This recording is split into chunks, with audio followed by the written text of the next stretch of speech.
What if stupidity isn't just a lack of intelligence, but a force more dangerous than evil itself?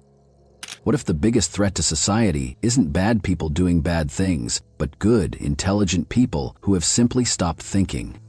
Imagine this. A respected doctor begins spreading conspiracy theories. A brilliant engineer defends an obviously broken system. A loving parent, without realizing, becomes a loyal foot soldier to a harmful ideology. They're not evil, they're not uneducated. They've fallen into what Dietrich Bonhoeffer called the power of stupidity. And here's what makes this terrifying. It's not rare, it's not distant, it's happening all around us, to smart, kind, well-meaning people. People like you, like me, because Bonhoeffer's theory wasn't just about the past. It's a mirror held up to our present, and maybe a warning for our future.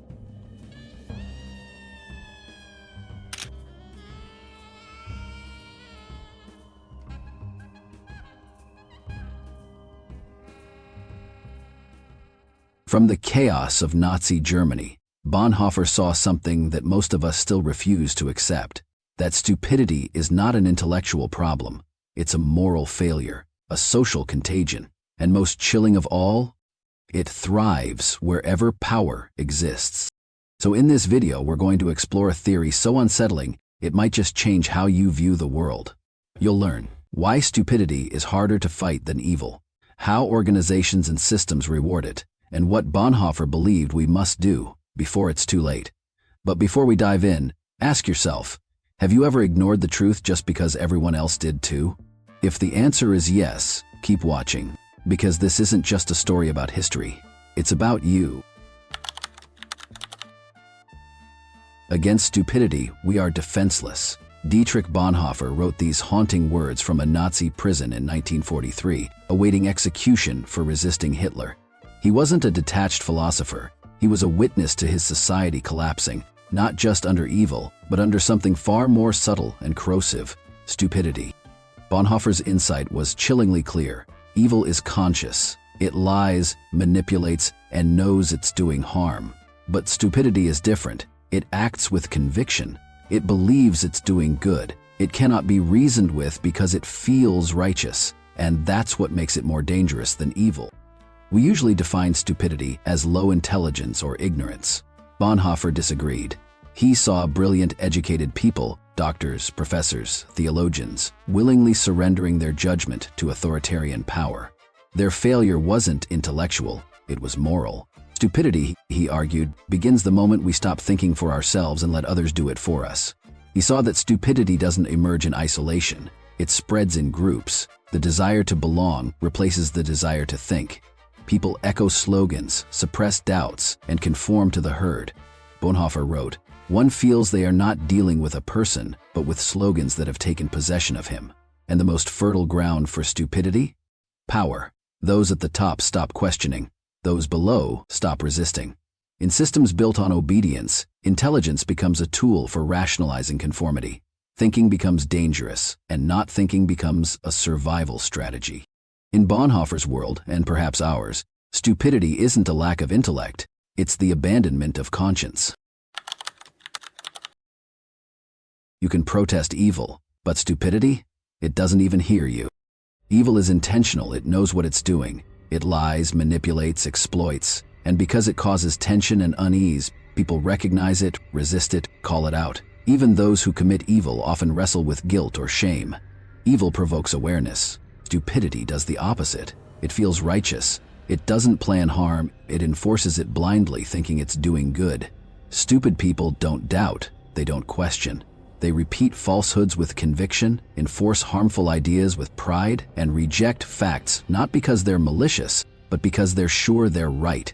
That certainty is what makes them dangerous. Bonhoeffer saw this firsthand. Stupid people don't debate, they echo. They don't examine, they dismiss. When confronted with truth, they grow defensive, even aggressive. The clearer the evidence, the harder they dig in. Stupidity is deaf to logic and allergic to nuance. That's why evil depends on it. Evil needs obedient hands and unquestioning minds.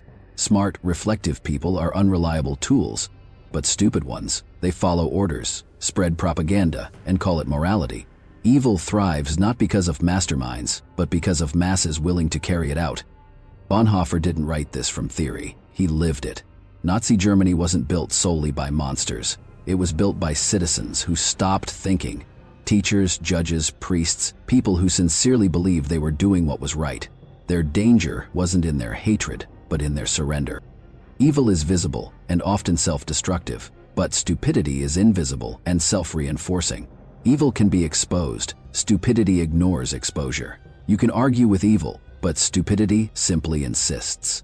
And in that insistence, it becomes the perfect vessel for harm disguised as virtue.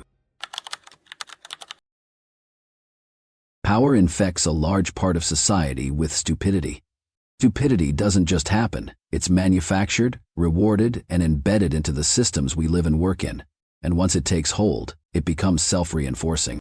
Start with the workplace. Sociologist Mats Alvesson coined the term functional stupidity to describe a chilling pattern. Organizations hire intelligent people, then systematically discourage them from thinking. Employees quickly learn that asking hard questions or pointing out obvious problems doesn't get you promoted, it gets you isolated. So they stop thinking critically and start performing compliance, not because they're stupid, but because the system punishes intelligence that doesn't obey.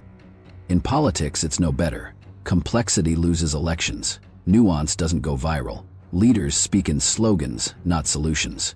Because the more people think, the harder it is to control them. So instead of elevating the discourse, power flattens it. Then comes social media, stupidity's perfect delivery system. Platforms like Facebook, X, and TikTok don't reward truth, they reward engagement. And nothing drives engagement like outrage, tribalism, and emotionally charged misinformation. A 2018 MIT study found that falsehoods spread 6 times faster than facts online, not because people are malicious, but because falsehoods feel simpler and more satisfying than truth. Even worse, our economic conditions make critical thinking a luxury. When you're juggling bills, jobs, and survival, who has the energy for nuance? Cognitive overload turns the mind inward. People aren't lazy, they're exhausted. The result is what economists call rational ignorance, choosing not to think because thinking costs too much. All of this feeds a cycle. Systems reward obedience, punish skepticism. Platforms amplify noise, not insight. And pressure turns intelligent individuals into passive participants in their own intellectual decline. Stupidity, then, is not a glitch, it's a feature. It survives because it serves, it spreads because it soothes, and it sustains itself because fighting it requires the one thing modern life takes from us: time to think. Stupidity isn't passive, it's loud, confident, and proud of itself. That's what makes it so dangerous.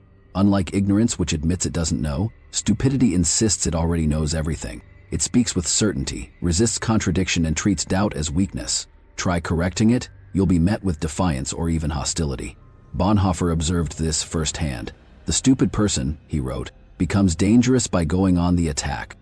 Psychology explains why. In 1961, Stanley Milgram's obedience experiment showed how ordinary people, under pressure from authority, were willing to inflict what they believed were lethal electric shocks on another human being. 65% obeyed without question. They weren't sadists, they were conformists.